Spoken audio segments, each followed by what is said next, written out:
The phrase spaceship Earth is commonly used today, indicating greater global consciousness. Its author, Buckminster Fuller, is our guest today.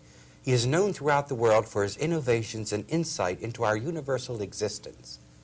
You will learn that your future is not the bleak, frightening devastation painted by the doomsellers, but rather an incredibly exciting blend of energy and resources, the yellow brick road to greater awareness and creativity. Welcome to Psychic Phenomena of the World Beyond. I am your host, Damian Simpson, and we will be in conversation in the next hour with Buckminster Fuller. Welcome. I have been so excited about interviewing you that I must explain to my audience so they'll understand me in the next hour. I feel like a kid in a candy store. After reading your material, you know so much about so many things. And in reading your biography, I read that at the age, I believe it was 32, that you decided to do your own thinking. Would you explain that a little bit, what brought that about? Well, in my childhood and my school days, the older people from way, way back showed that they were confidently convinced that the celebration of young people was absolutely unreliable.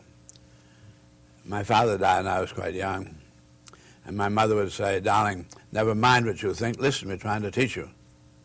And she sacrificed a great deal to send me to what she felt was a good school. It did rank very high as really Harvard's highest scholarship preparatory school. And there they said, "Never mind, young man, what you think. Listen, we're trying to teach you." And all my contemporaries were being convinced that that was so. And because our thoughts were often quite different from what we were being taught, we assumed that we were just sort of freaks, that we had to live with ourselves. And so I saw that there was also, we were being taught that, whereas our grandmothers had told us all about the golden rule and very lovely ways to behave, and you'd enjoyed your sensitivity as a child, just looking at the flowers. We were being taught, you got to get over your sensitivity, life is tough. Mm-hmm. And it's not enough to go around, you're going to have to deprive somebody else, you're going to have to be selfish. There was a game, apparently, that you're going to have to play. Because I knew how much my mother loved me, and I felt my teachers, my friends, and they were all telling me never mind what I thought, I tried very hard to play the game and not pay attention to what I thought. I did my particular group, lifetime group, but I came into Harvard in 1913, in the class of 1917. Out of 700 in that class, only 45 were there for graduation because everybody's off in the war, World War I. So I did very well in the Navy. I learned a game, and so they had a game that was even better spelled out than the everyday business world. And so I did very well, and I didn't have to. I got to have several commands and had some very high responsibility positions, but I didn't have to make money with my boat. All I did was run my boat well. Mm-hmm. So when I came out of the Navy, and I had gotten into the qualified and became a regular United States line officer, USN. And I was the first child born during World War I, got spinal meningitis and then infantile paralysis, and we had to fight for her life until she died on her 4th birthday. Just before she died, I was ordered to the Asiatic station, and I couldn't leave my child, so they let me resign from the Navy. I came out of the Navy, and because I had done very well in it, because I had gone to school with rich boys and Harvard rich boys, even though my family were not rich, I found that my rich friends wanted to back me when they found I would like to go into the building world when I got out of the Navy. And I did get 5 factories going to producing materials for these buildings, and I did get 240 buildings up between 1922 and 1927. It was in 1922 that our first daughter died, and so the years of really tremendous sorrow, and I was working terribly hard to do a good job, And I would work very hard all day, drink hard at night, and came then to 1927, and our second child was born, all absolutely healthy.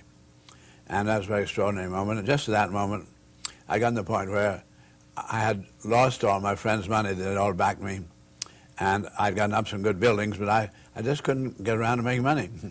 I was going to cheat somewhere if I was going to make money. I wanted to get a good building up. And so I not only lost all my money, but I lost all the backing of my friends. I was in disgrace, so I was penniless, and here was this new child born. And as far as I could see, I never would like to get on with that game of making money. That I could get on with the Navy thing, but I couldn't get on with the making money game.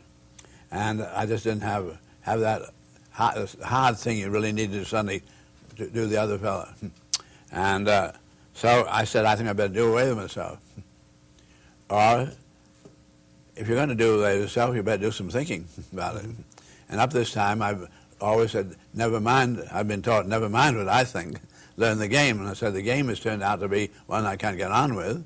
Therefore, I might as well do some thinking about it, and if it seems proper, then do away with yourself, because you're going to be disgraced to your family, and your mother and your wife's family could probably get on better with them as dependents than I was doing. And so when I started this, my own thinking, this is 1927, I was 32. That's the point you ask about. Mm-hmm. And it became a very extraordinary matter to suddenly do your own thinking, and realizing how many times what I'd been thinking was happening in the society, which society didn't think was happening, how many times I'd really been right. Yeah. And so I began to, that gave me some courage to think about doing my own thinking. I said, if I'm going to do my own thinking, I'm going to have to give up all the things I've been taught to believe, all the loyalties, all the things you take on, just take on, because that's part of the game. And by the word belief, I then said, I mean accepting explanations of physical phenomena without any experimental evidence. Mm-hmm. Just because somebody else said it's so, and you said, I love you, and I'm telling you what's right. Mm-hmm. So I said, if I'm going to give up all my beliefs and so forth, I'm going to have to go entirely on my own experience. And I began to review experience, and one of my experiences certainly was that having learned a game, that there was a whole patois, there was a set of cliches that go along with the game. And somebody says hi, and you say hi. There's a parrot game, conditioned reflexes. So probably the first thing I better do is to set up a moratorium on speech, not allow myself to just yield to conditioned reflexes. Be sure I really know what I'm doing when I use a sound, because word tools are extraordinarily powerful, and yet they just use time and again to deceive one another. So I must really understand speech itself.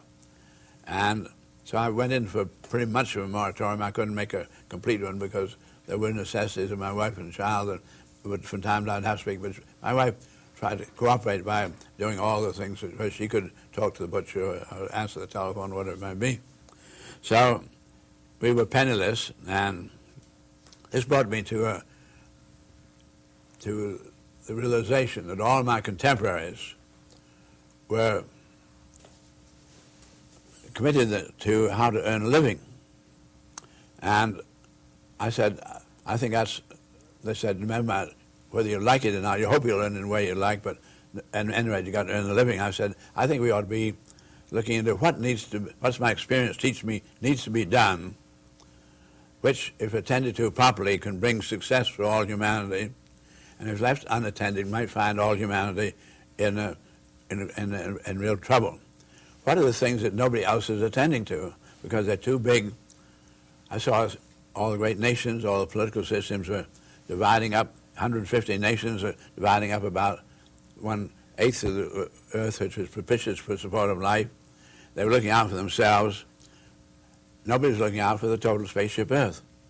So I then committed myself, said, I've been captain of ships, this when I invented the word spaceship Earth, said, I like to look on the fact that for some reason or other, humans have been invented and they've been put on the spaceship. And here are the resources, and this is the cumulative know-how. How do we use that know-how to take care of all the people on board in a proper manner? I'm so overwhelmed by the designing competence of the universe that can design a human being, where you and I haven't the slightest idea how to design ourselves. And I'm so overwhelmed by the phenomenon of gravity or radiation, that we're getting our life support from the sun 92 million miles away. All this thing was so overwhelmingly exciting when you began to do your own thinking, that it really launched me on a pattern where I found myself in a 50-year, half-century commitment to, if possible, employ the advanced science, which is going only into weaponry, to do more with less, so that you might sometime do so much with so little, you might be able to take care of everybody, and make all of politics invalid. They have always had the working assumption it has to be you or me. And that's why Russia, United States, for instance, the last 30 years spending over $200 billion a year on how to destroy most expertly. Do more with less is the key word I hear from you. It just sounds like a man who finds himself caught up in a cage. You know, I understand the conditioning, the schooling, and to break loose and free thinking. And the audience might know that we're talking to a man who's innumerable honorable degrees. I've spoken to just about every major university in the world and college and every organization whose picture has been on the cover of Times Magazine, People in the New Yorker. So we're really talking to a man who dared think for himself, and his thinking has affected the world and will continue to affect it for time to come. We'll be right back after the following message. Stay with us.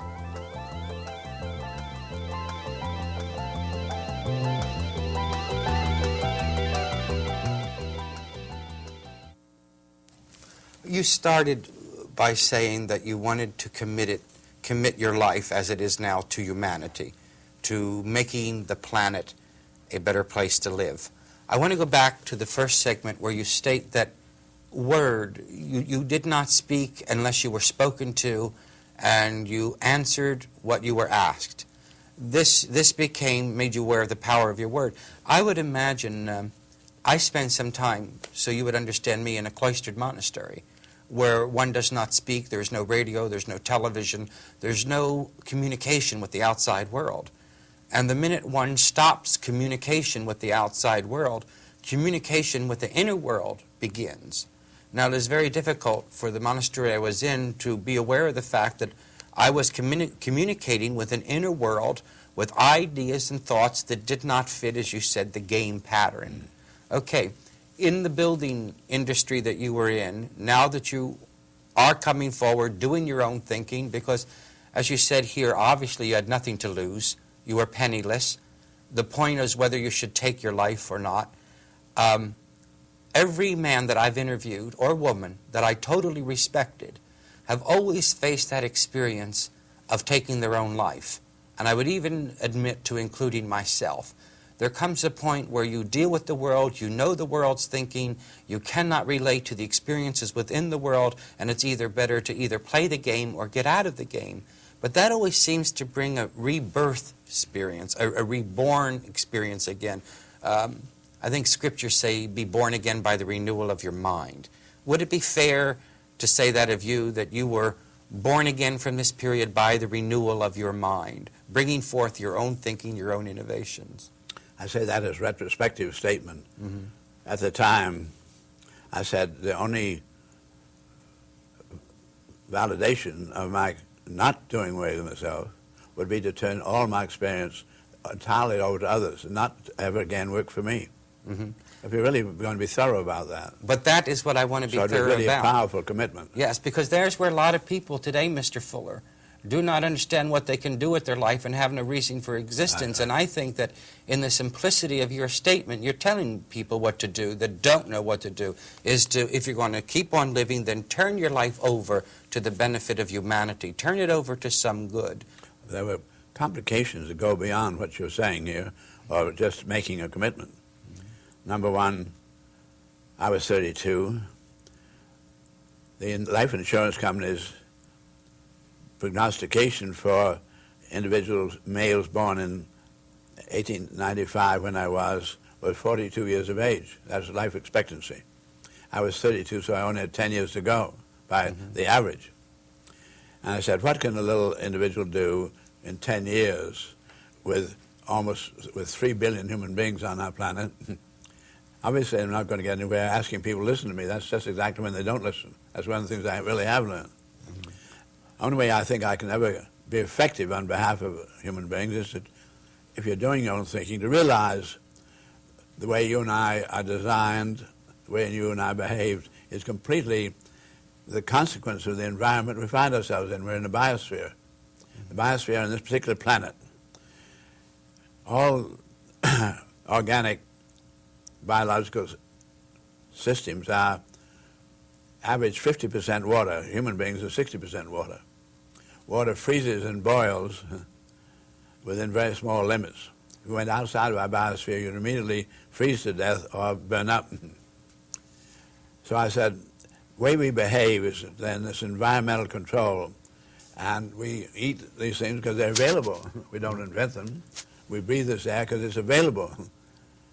And so I said, any way in which you and I alter using principles that are operative in the universe, which our minds are able to discover, as for instance the lever, where suddenly one man can lift what took 20 minutes to lift before, where you can do a whole lot for others with a scientific principle. With whatever extent I employ principles which are operative in the universe to alter the environmental conditions for humanity, to make it more favorable for the survival of humanity, this would bring about a spontaneous behavior. If I build a bridge where there's a roaring gorge, where there's life support on the other side of the roaring gorge, and people have been risking their lives trying to swim across the gorge to get what society... If I build a bridge, I don't have to say anything, everybody just uses the bridge. So that I would commit myself then to producing artifacts and not trying to reform the human beings, but to take part in nature's own evolutionary reforming of our own environment by virtue of using these tools. So I was then committing myself to try to do something for all humanity in 10 years with tools, and not by any political persuasion. I was completely apolitical.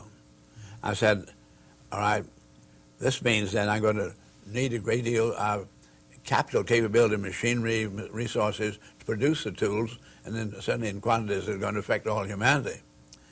I have absolutely no money. There's nobody to tell me to do what I see. How am I going to be able to get on? I'm penniless. I've got a dependent wife and child, which means I'm going to eat tomorrow. I'm immediately in need of food. So I said, all right, what I see doing my own thinking is the following, that the animals don't have any money, and the sun and the wind don't have any money. That money is some kind of invention of humans, and I see that all of ecology on board of our planet is intersupportive. And the universe itself, by the best we know in physics, is eternally regenerative, 100% efficient. That what goes on our little planet must be in support of the eternal regeneration of the greater universe itself. So I said, I see ecology is interregenerative. And it could be that if I understood what human beings are here for on our planet, what we're supposed to be doing in the local universe, if I were then to undertake to support and make that a success, to make the human beings a success themselves, to get rid of the has to be you or me earning a living idea, get that out of the way. If I could commit myself to that effectively, it might be that nature would support me just the way she has the hummingbird supporting this other little nest and so forth. So it needs then a commitment to doing a big task on a working assumption of absolute faith in the integrity of the universe itself. And there's a greater intelligence operating in the universe than that of human beings.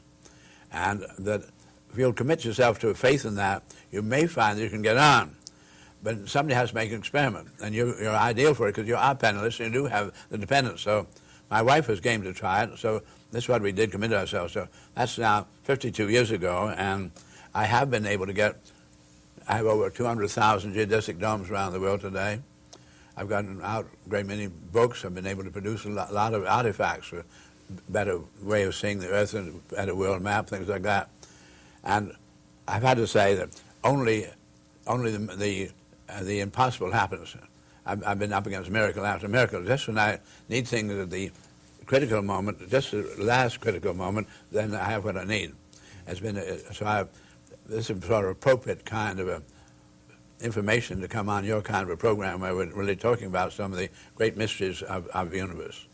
So to me, I have then found apparently doing what needs to be done. When I was not doing what needed to be done, when I was doing the wrong thing, I would come in against a stone wall and we would not be successful. When I was doing the right thing, so and continually having to use my intuition to say, which is the right thing? If I stop here, or maybe I should have been going over here. What is the high priority action today, the next hour, the next minute? So I've had to make a great many mistakes and learn when you're coming to the end of this particular tack of your ship and going to have to go on another tack. I think that would be the very essence of what you would be interested in talking with somebody like myself. I hear you talk about faith as a prerequisite for free thinking. I cannot tell you how much I am impressed with just that idea, because we all consider ourselves free thinkers. We all like to think we're free thinkers, and we don't know why it doesn't work for us. Obviously, it has worked for you. But what you're saying, that you had to build yourself on faith, and I want to just reiterate that, because it just went by so quickly, but it was so profound, that how the universe does look after itself, each after its kind. And it was that faith that you had to still upon that rock, then you can do your free thinking and bring forth something constructive.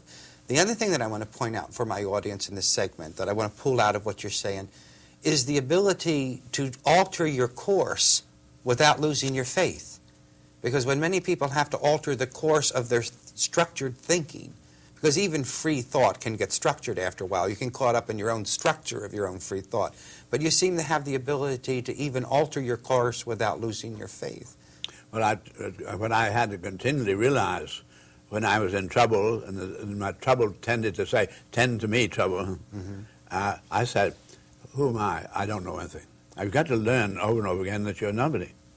You are something, that human beings are something very extraordinary in themselves, but I'm not anything. But I'm one committed.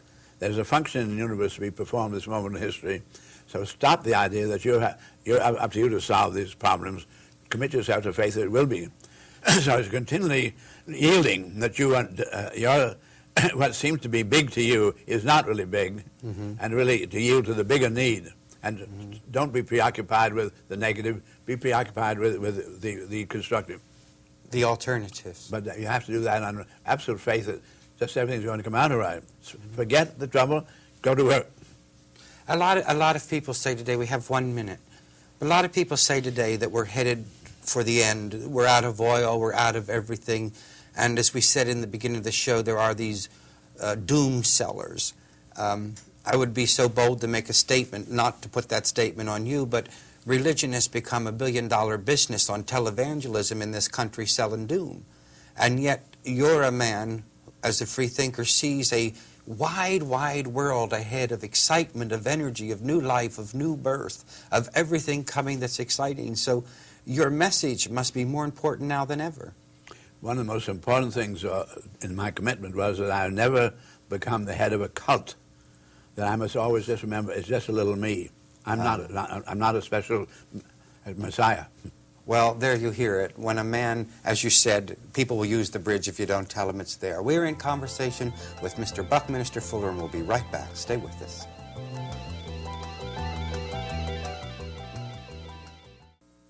Welcome back to Psychic Phenomena of the World Beyond. I am Damian Simpson, and we are in conversation with Mr. Buckminster Fuller.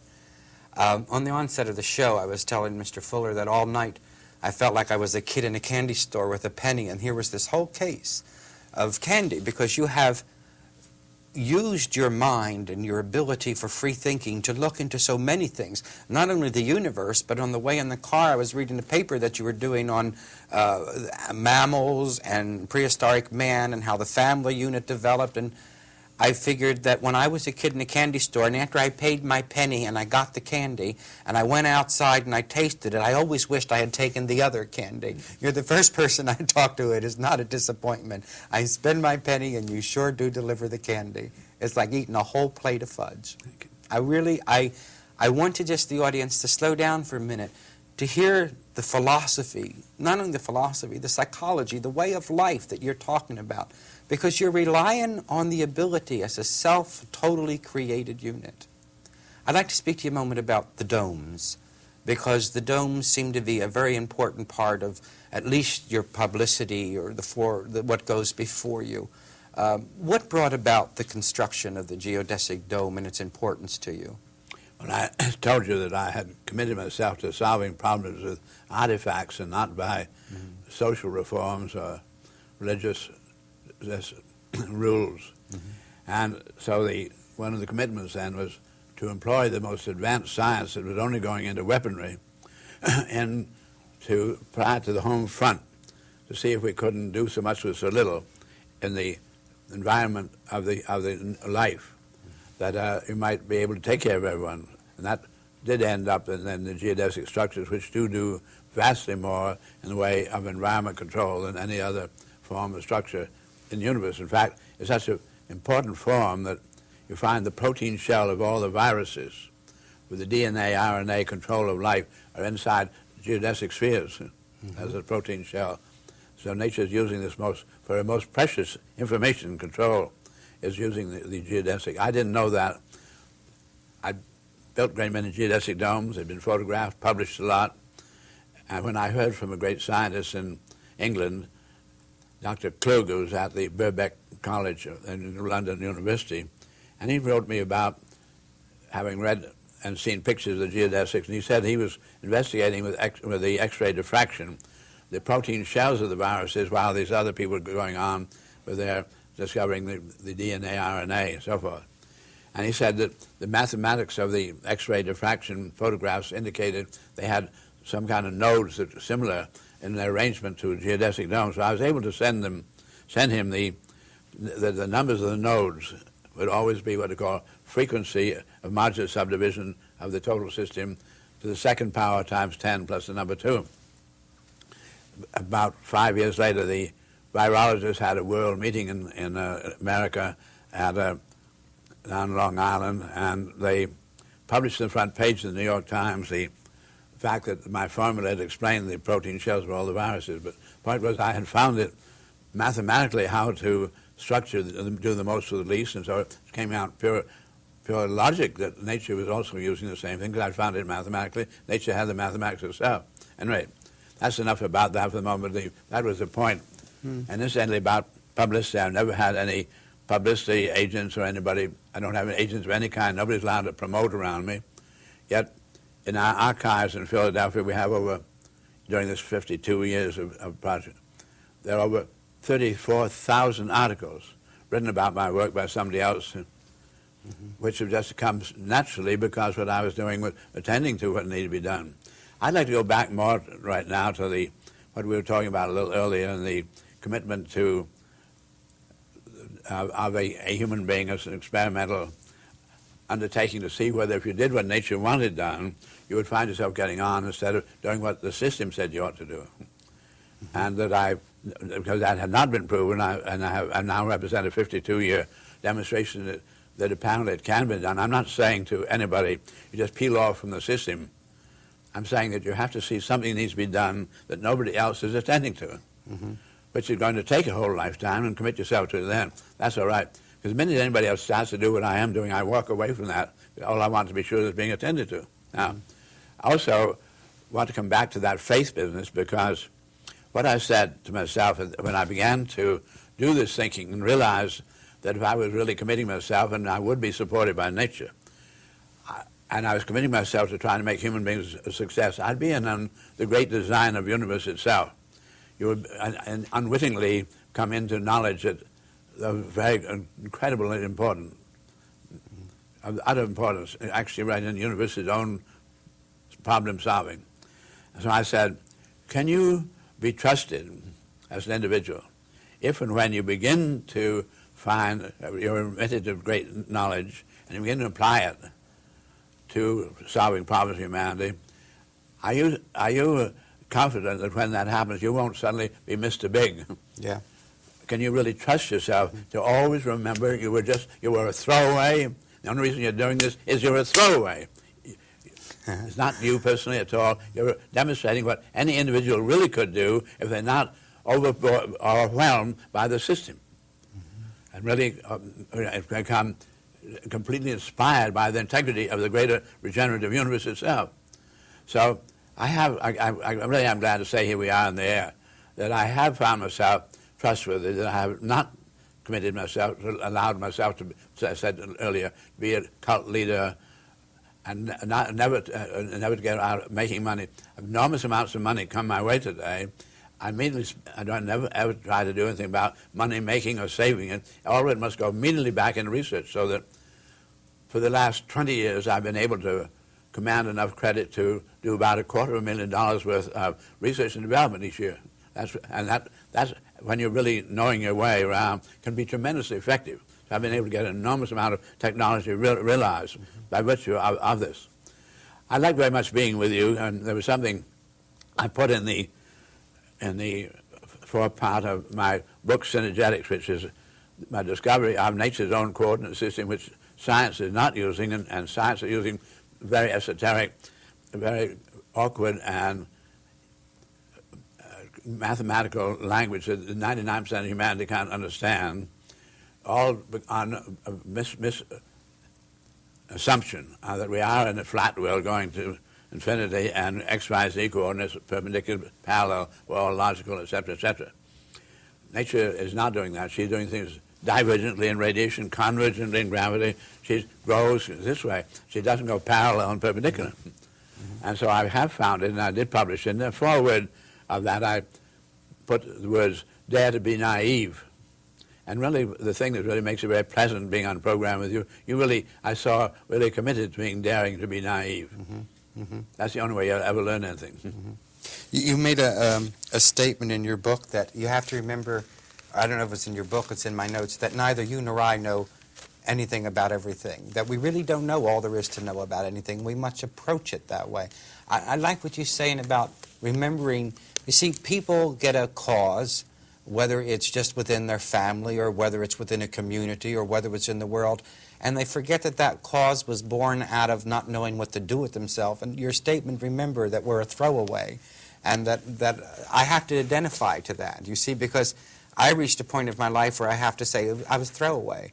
And from that point, I began to build a life, and it's very hard not to become Mr. Big and to remember, wait a minute, you built this all out of you, who was throwaway. And that keeps the humility down, which keeps the free thinking going. It's a very important statement. How old are you? May I ask you that? I'm 83. 83. I didn't do the mathematics when you were telling me it. I have now the capability to say certain things because I became a comprehensive student of what I called a world inventory of resources, human trends, and needs. And I found that we were continually learning in an invisible world of alloys, an invisible world of electronics, how to do much more with much less, to converse around the world with just a little piece of apparatus, instead of having to go around a great ship. So keeping track of all the ways we do more with less and converting that into technology, particularly with the home environment, I was able to say 10 years ago, it is now clearly in evidence from an engineering design viewpoint that we're now using only proven technology, using only metals that have already been mined that are recirculating. Within a 10-year design revolution, we can have all humanity living the highest standard of living anybody's ever known, during which, and this would be completely sustainable, because during that 10 years, we can phase out all further use of fossil fuels and atomic energy. We can live entirely on our energy income. Now, you make a public statement like that and you get checked up. There are probably 1,000 people check me up very carefully. Some million people now pretty sure that I really know what I'm talking about. You spoke about dooms people. You don't have to know anything to be negative. You have to know a great deal to be positive. Now, I only am able to be positive because I am a technologist reducing things to practice. I actually have the structures out there and the maps out there. I now then came to the most extraordinary realization that all the great governments, all the great religions, all the great businesses would find it devastating to the activity to have humanity a success. They're all predicated on man being an inherent failure. There's going to be suffering and so forth, and comfort him and go and follow your leadership. So even though I now know this can be done, whether we're going to be able to exercise this option is very touch and go. It's all going to depend on a new young world coming through. And that new young world, every child being born in the present of less misinformation, more reliable information. And it is in love with love and love with the truth. And it may be able then to come through and exercise this option.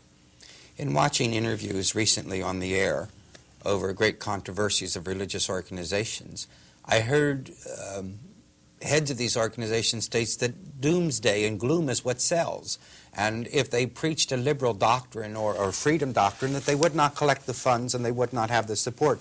That liberals will not support liberals, but doomsday people seem to feel if they pay someone, they can buy their way out of it. You come along and say in 10 years we can enjoy this total freedom as a, well, maybe as a promise of an earth of peace. We are in conversation with Buckminster Fuller. Stay with us. We'll be right back.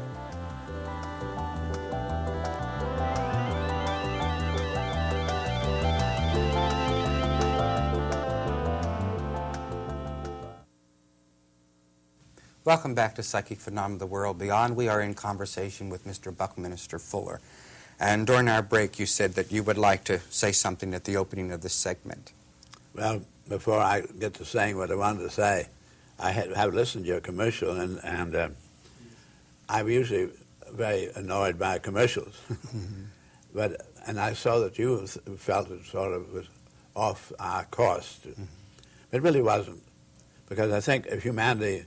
I now know humanity has the option to make it on our planet, which means we'd come to a point when nobody's having to earn a living anymore. It does not have to be you or me. We're in for a new chapter of humanity in the universe. And it's going to be something very different to look at, and we will talk about that. But I think humanity is now in what I call a final exam as to whether we qualify to stay here. And I'm not talking about political leaders. I'm not talking about religious leaders. I'm talking about humanity is having its final exam, whether each individual really is going to warrant humanity staying here. We as individuals are going to be able to do things. That's the thing that's really going on, where we have literacy, which was humanity was 90% illiterate when I was young. Today we're more than 90% literate. Everybody has a vocabulary. All humanity has always been born naked, helpless, ignorant, hungry, thirsty, curious, having to learn by trial and error, having to invent words, how to compound our experiences so we help one another, how to write them. But suddenly we've come to a point where there's enough information about humans and the universe. And the older people had made so many mistakes of interpretation of the significance, where there is, for instance, today, humanity is still, though it knows we're on a sphere, knows that we are on a planet going around the sun, it is still thinking geocentrically. We still have the sun going around us. I've spoken to a number of scientific bodies. I've asked every scientific body I speak to, any scientist present who do not see the sun going down in the evening, no hands. I said, you're 500 years behind coordinating your own senses with your own knowledge. We're living in the conditioned reflex of a flat earth, which is a wide, wide world, still to say that, four corners of the earth, don't we? Mm-hmm. Still say up and down, which it goes along with the perpendicular to the same plane. Mm-hmm. All those words manifest that humanity is now still celebrating hundreds and thousands of years behind our actual knowledge. So I see that no matter whether the little individual is going to have the integrity, once you call this to attention, to stop using the words up and down. You're all using it. The right words are in, out, and around. You go into the moon, into the earth, into Mars. You go out is any direction. But you go out and in, not up and down. Mm-hmm. Now, just go outstairs, just dare to say that for a week. Want the individual to say, not to have some teacher at school. You yourself find out that this is so and dare to commit yourself to the truth as you find it. Mm-hmm. If humanity really gets to the point where it dares to do that, it has enough really good information, then we will probably pass our final exam. At the present moment, we are here clearly for our minds, our capability to discover principles operating in the universe, which can only be mathematically expressed, such as Newton's discovery of the law of gravity, of the inter-attraction of bodies, that the inter-attraction is varied as a second power of the arithmetical distances. You double the distance away, you reduce the inter-attraction as 1/4 what it was, but but there will always be attractiveness. This is our great gravity of our universe. So when you know these mathematical laws, human beings have this capability, no other phenomena has, of access to principles of the universe by which it is designed. We must be here for something very, very important, but where mind must be in control to make up, and to dare go along with the truth mind discovers. At the present moment, muscle and cunning are in control of human affairs. Muscle, cunning, greed, selfishness, look out for self. We've paid, amazing, 6 weeks ago, we have 75% of all the television sets in America looking at two men trying to smash their thinking machines. Mm-hmm. We pay those men over a couple of millions of dollars to put on that kind of a show. Mm-hmm. If you and I are really putting some really important kind of knockouts on the ways in which humanity is not going to survive, we're not getting paid that kind of million. That's why mind is not in as yet control. If mind becomes in control, we'll exercise our option to make it. Mm-hmm. I noticed when you introduced me, you talked about up the yellow brick path. Mm-hmm. We were not going up a yellow brick path. We're going up an invisible path. All right. And it's an invisible path into a condition where what we learn, when you use the words in and out instead of up and down, you will then bring in the world of electronics, where you learn you can tune in a program or tune it out. When you tune it out, doesn't mean it's non-existent. When you get into in and out, you begin to get something quite new. In this room right now, and any room around the world, any place, there are over 2 million programs going on, any which you could tune in. The fact that you're not tuning in doesn't mean they're there, not there. This brings you really to the mystery, really begin to understand something about life. The life is not the organic system. At 83, I've now consumed over 1,000 tons of food, air, and water, which came temporarily in my hair and my skin, got brushed off.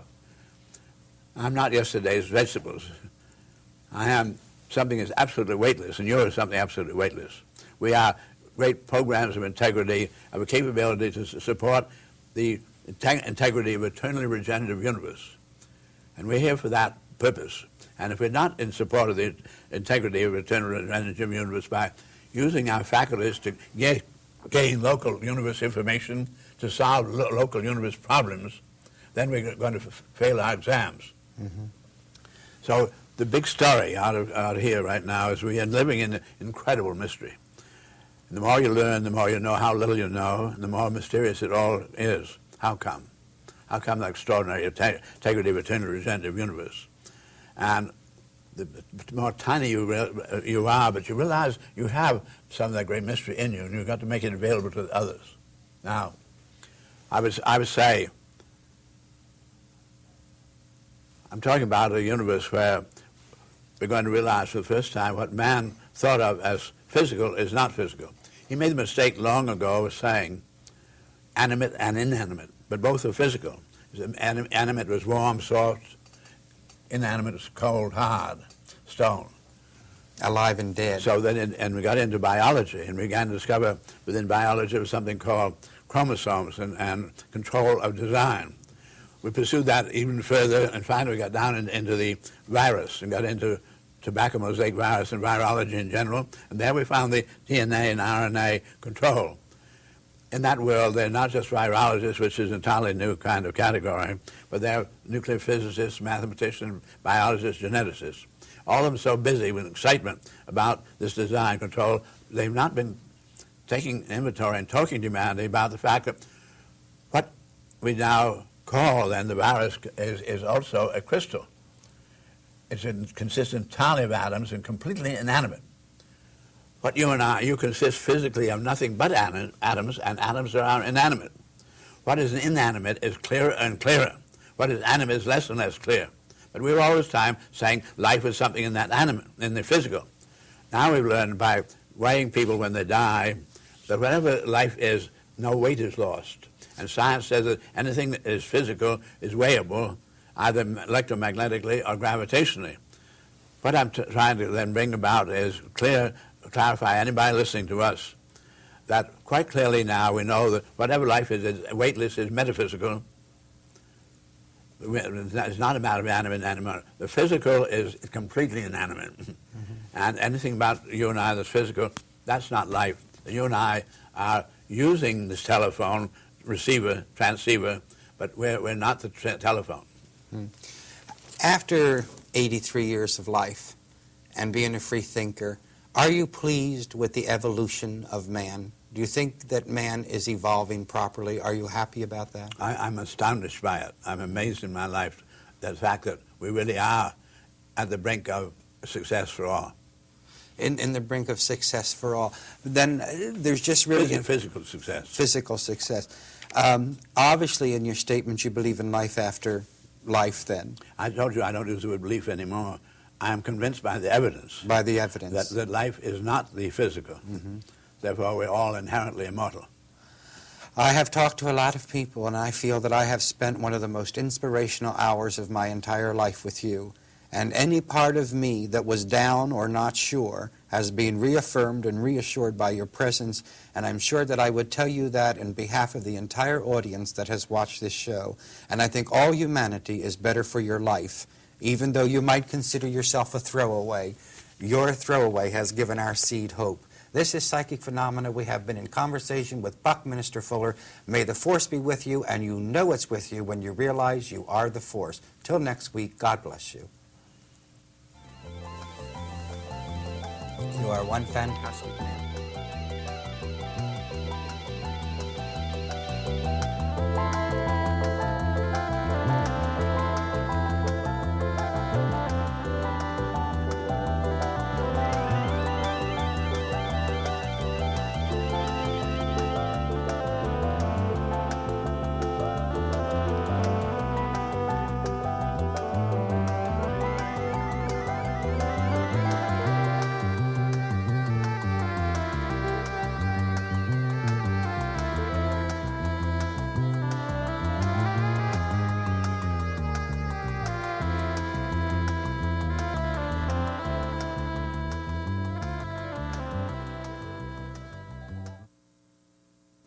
Hello and welcome to Quest 4.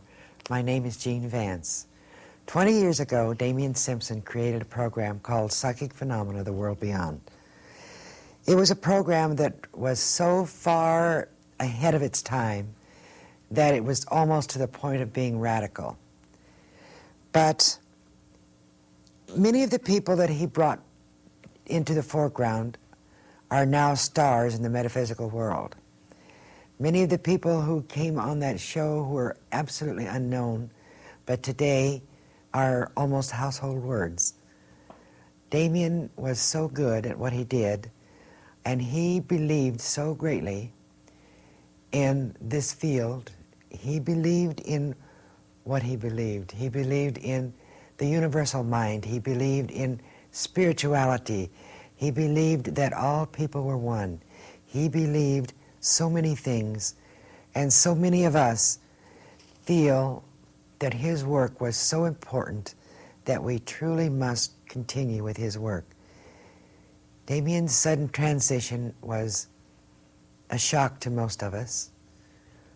To all of us, it was a shock. But we also knew that we must go on, we must pick up the banner, and we will go ahead with all that he has dreamed of.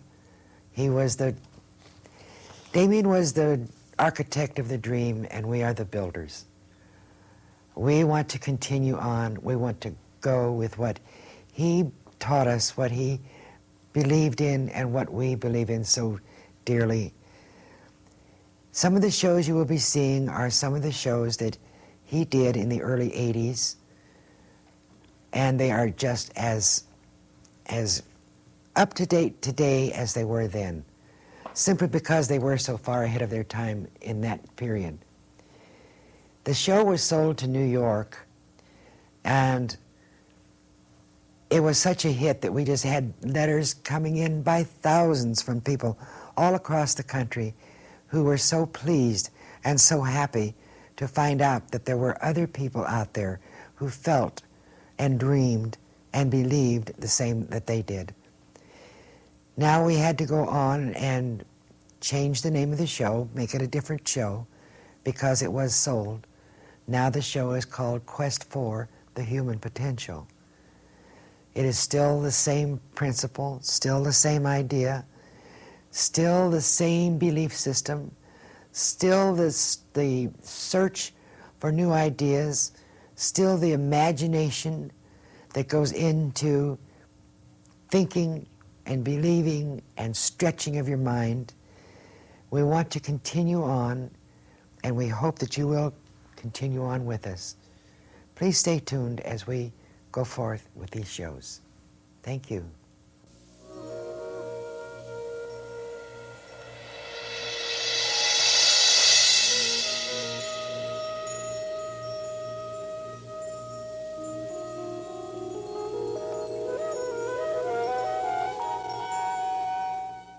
You will not find much disagreement with the statement that a crisis condition currently exists on our planet, but our guest believes mankind can survive by understanding and responding to the threats we face today. We invite you to stay tuned for an extraordinary hour, for our guest is Buckminster Fuller.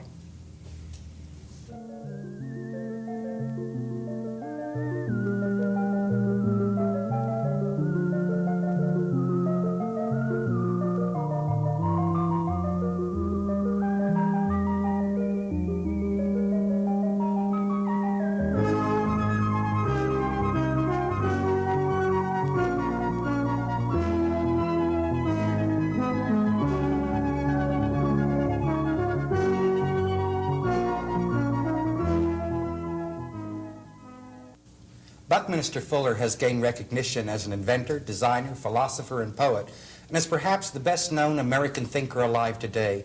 He is the creator of the geodesic dome and coined the term Spaceship Earth. Sometimes he's called the planet's friendliest genius. Mr. Fuller has been awarded 48 honorary doctoral degrees from universities throughout the United States and England, and he said that coincidentally he'd been around the world 48 times. He has written more than 22 books, and he has 115 major articles to his credit. His latest book is entitled Critical Path, and it has been described as a summary of human evolution. Welcome, sir, to the program. What prompted you to begin work on the critical path?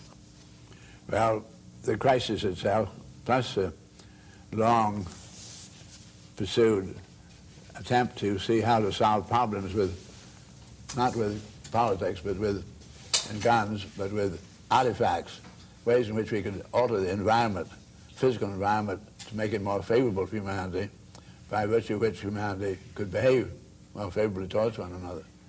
So that critical path, I've got a very powerful feeling 3 years ago that I just had time to get this thing out, for it might not be publishable anymore, when they might be burning books again.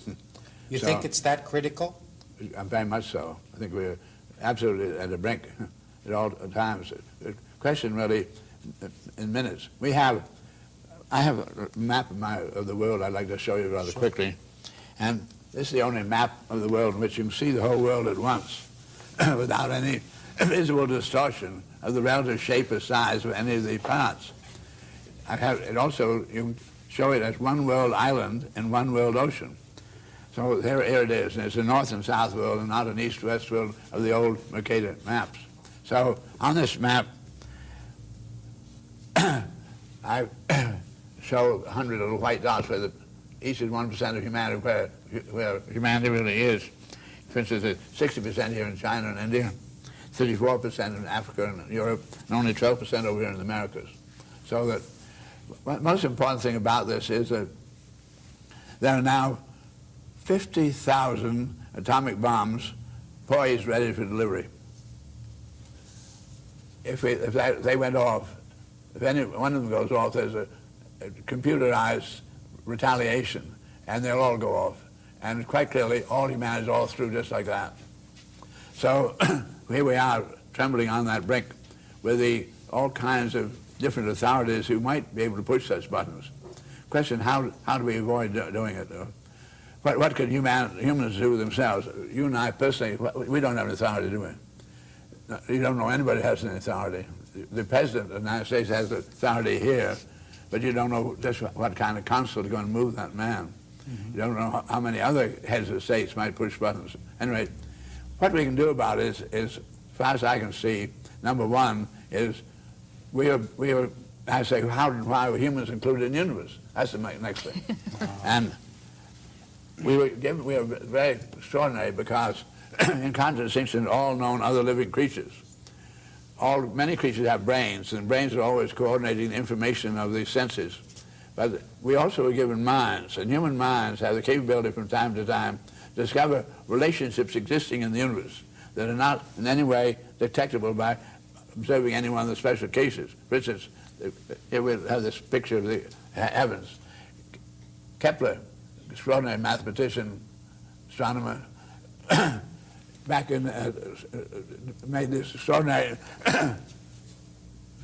exploration after Copernicus made clear that the Earth is going around the sun and not the sun going around us. Kepler found that all the planets are different sizes, all different distances from the sun, all going around the sun at different rates, so seem to be very disorderly. But he said, as a mathematician, I know one thing, they're all going around the sun, so have one thing in common. If you can find something else in common, that's in trigonometry, you have two knowns, you may get somewhere. Mm-hmm. So he said, as a mathematician, I can give something else in common. I can give each one of those planets exactly the same increment of calendar time, right to the second. He knew that each one was the start. He made a line, a diagram, the radius each one was from the sun. Then he had the end of the 21 days when the new radius was. He had the arc. So now I had the diagram, a triangular diagram, long, thin one. He said, I might as well calculate these areas. He did so, and if you were Kepler making that, found they were not similar areas, they were elegantly exactly the same mathematical areas. He said, obviously they're coordinated. You can't come out of the same number unless you're coordinating. He said, how can they are millions of miles apart? If they're touching each other like gears, I could understand how they could coordinate. How can they coordinate at millions and millions of miles apart? Enormous things such as they are. So I said, obviously, there's some kind of a tension operating. I have a weight on a string and move it around my head as an orbit, and they are going in orbits around the sun. They're also demonstrating elliptical orbits, and apparently there are times when these planets at different rates bunch more than other times, and they apparently the bunch pull on any one. So they bring about, you want to make ellipses, you have two restraints instead of a single restraint for circle drawing. So Kepler said there is then this absolutely invisible tension capability operating, which comes out later on. Galileo makes experiments with falling bodies, rate of acceleration. Found they were accelerating at the second power of the arithmetical differences being traveled. And then Isaac Newton comes out with a theory that the inter-attraction of these celestial bodies was varying inversely as the second power of the arithmetical distances intervening, which is to say, if you have the distance between the two, you increase the inter-attractiveness fourfold. This is proved to be then correct for what I'm getting at. A human mind has the capability to discover relationships existing between, which can only be mathematically expressed, then absolutely undetectable by our brains. So human minds, we are here for some very special reason, to be giving access to some of the great principles of design of the universe itself. These principles, to qualify as a generalized principle in science, must have no exceptions. And that means no exception means eternal. Our brain deals with the temporal, our minds deal with the eternal. That we have that capability means we must be designed to be here for something very important. But we were also designedly born always naked, absolutely inexperienced, therefore no knowledge, absolutely ignorant, but given thirst and hunger and curiosity, procreative urge to drive us to make experiments, to take initiatives, to learn only by trial and error. We've been here all this time learning by trial and error, and I find we've now come to a most extraordinary kind of an era where power structures have come into being.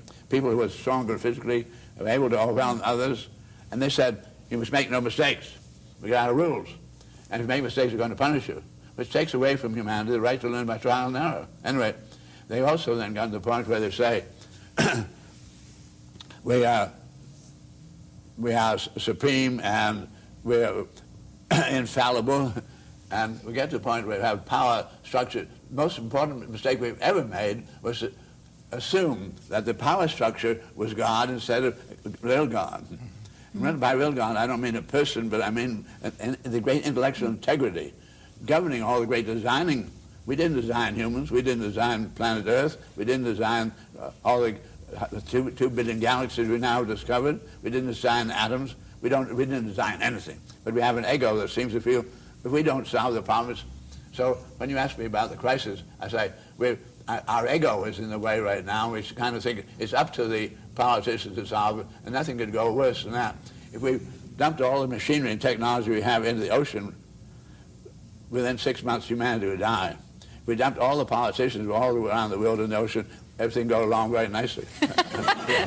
So our peril right now is one of those politicians being given his ego by the power structure. Enormous money is being put up, for instance, just to buy the presidency today on television. It costs $50 million. The senatorship, $20 million. The representative, $2 million.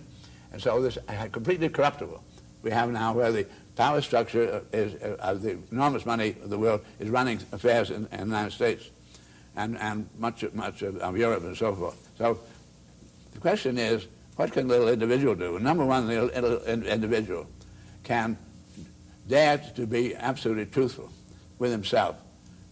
If you really recognize the kind of things I'm talking about, and just don't go wrong with the crowd about anything, but dare to really use our minds, where our minds know about the truth. If we dare go along with the real truths, we'll probably stay here. But otherwise, I think that we're included in the universe eventually to be local universe information gatherers, local universe problem solvers, in support of the integrity of an eternal regenerative universe. We may be even introduced to tests to see whether humans can mess up the universe. Anyway, I think the invention humans are under examination. We're in final examination. Unless we as individuals really dare to go with the mind and dare to talk the truth and hold to it, absolutely, no matter what else comes along, we're not going to stay here. Evolution is trying very hard to make all humanity one family, giving up all nations. That is such a hope. I think in the book Critical Path, you point out the need to become all the different economies and the different nations for there to be a realization of one humanity. Yeah. I guess it said, to the youth say, one planet, one people, please. Right. And that when we understand this. There's a very interesting thing that Christine Lund did on the Channel 7 News here about birthing and instantly giving the baby to the mother, instantly. And do not separate the baby, and it forms a binding between the two of them. And now they're changing their whole things. Maybe consciousness will come. We're going to find out in the next few minutes as we talk to Buckminster Fuller about the critical path and the hope for the future that I know lies within his heart and within his infinite mind. We'll be right back. Stay with us.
Welcome back to the program and to Buckminster Fuller.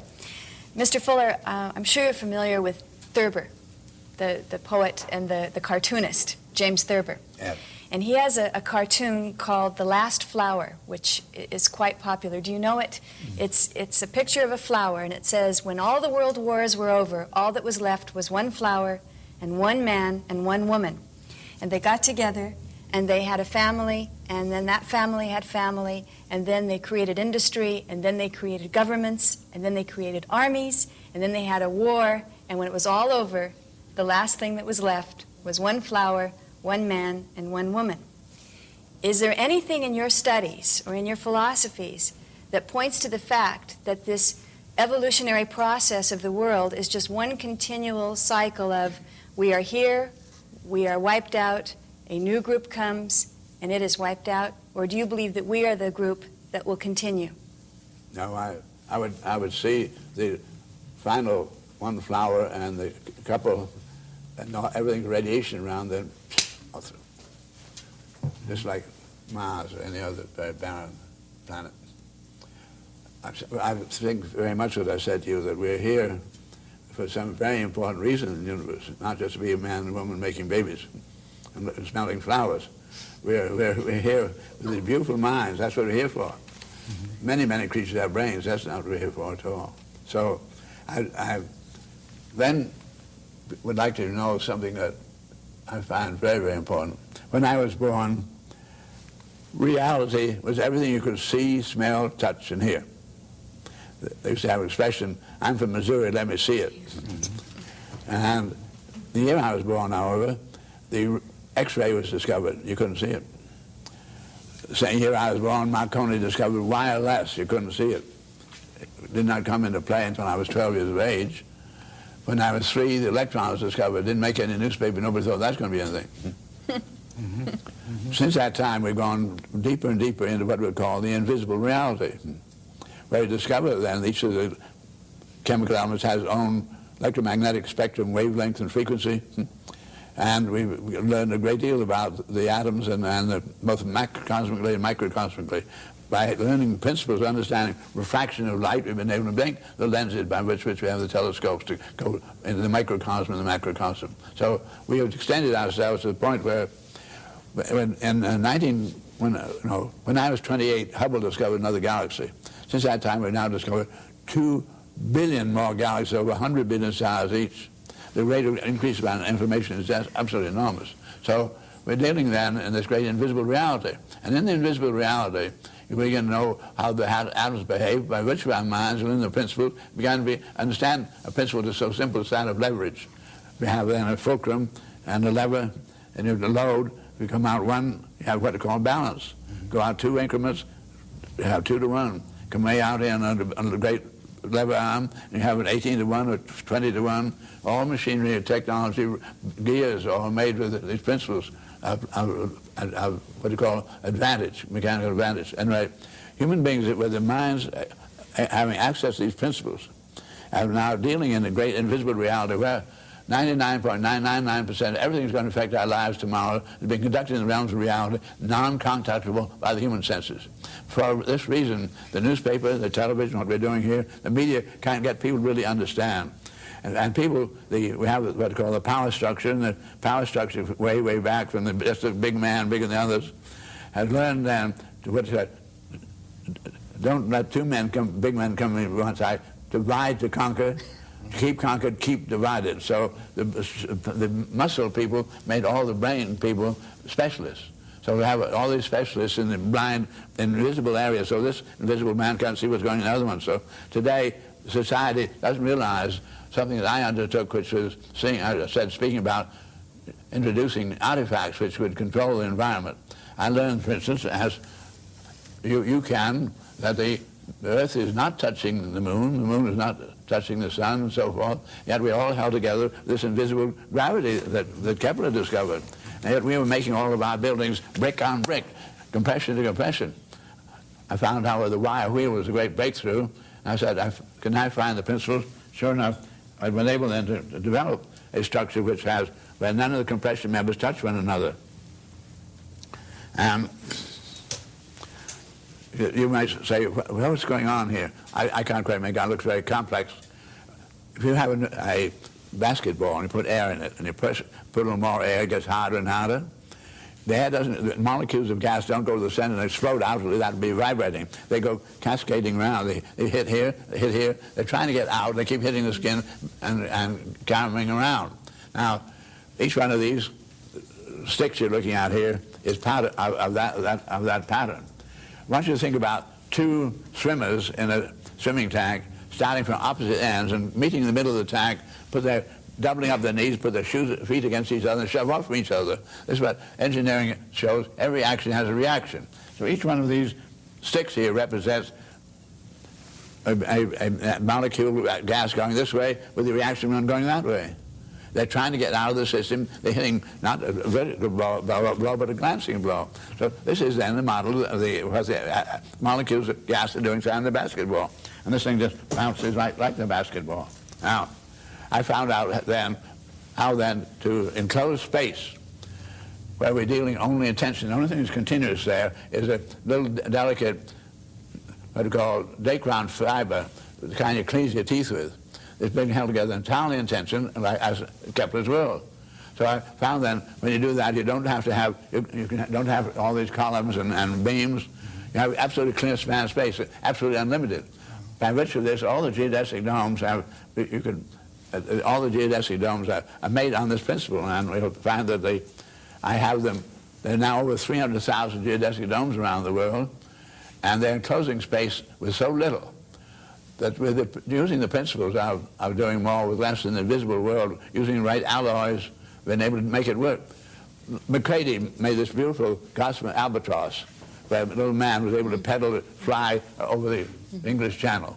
None of the newspapers, none of the media has pointed out this is because the materials he used, this curve of doing more with less in the visible world, got to the point where, whereas steel has a tensile strength of 50,000 pounds a square inch, he made this plane out of something called carbon fibers, having 600,000 pounds a square inch tensile strength.